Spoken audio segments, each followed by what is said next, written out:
Hi everyone, Tim here with TC Home Inspections. Today's topic is, do I need to have a mold test for my home? Well, this is a great question. And as an inspection company, we like to test, we like to observe, and give an evaluation to our client.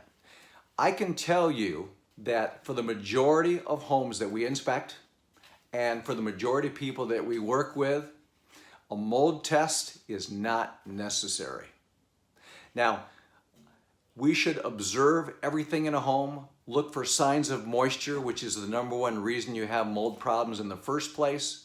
But we first evaluate a property, and then if the client wants us to, we will perform a mold test. By definition, a mold test needs to be done by a state licensed laboratory. But for most people that we work with, we're not going to recommend a mold test. It's just not necessary.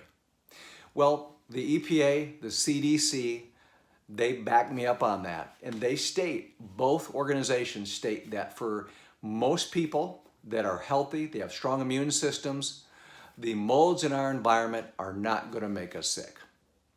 The caveat to that statement is this: if you know of a health concern that you may have, maybe you have bad allergies or asthma, maybe you have a compromised immune system, maybe you're going to have a young child or adolescent living in that home, or an older parent or an older loved one, you might want to consider a mold test if you know they have issues.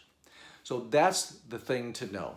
It really comes down to you as an individual and your health. But I can just tell you, after inspecting hundreds of homes, doing hundreds of mold tests, for most people it's just not necessary. You're going to feel perfectly fine. So I want to take this video and just spend a little bit of time going through some really practical things that everybody can do, every homeowner can do, to reduce the mold spore count in your home. And I should back up. We have seen this in practice. We have actually done a mold spore test. We recommended things to be done to our client. They've followed our advice. They've asked us to come back and do a second mold test. And after they've done that, the mold spore count is down dramatically in their home. So these things work. So the first thing we recommend people do is walk through your home, room to room. And I want you to pay attention to a couple of things.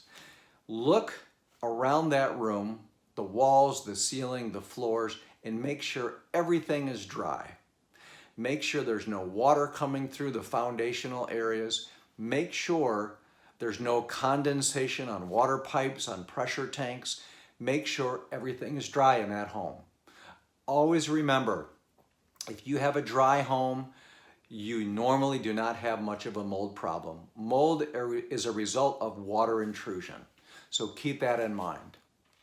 The other thing you can do is think about your exhaust systems in your home, anything that moves air.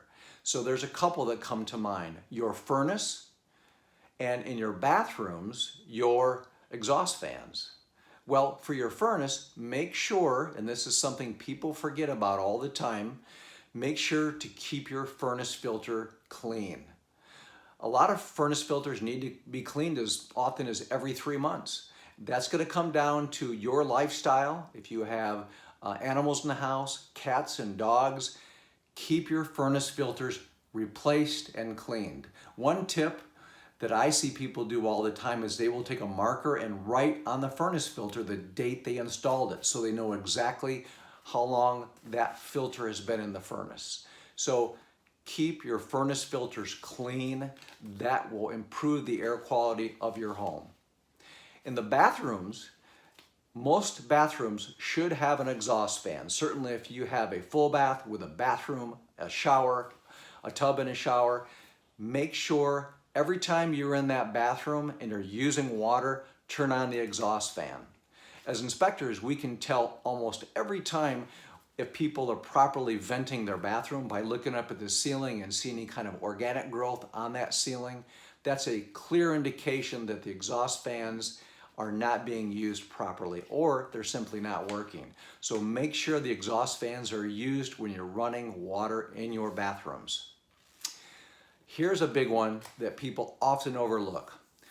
When you are buying a home and you have carpet, wall-to-wall carpet in that home, carpet is one of the main areas of a home that hold mold spores.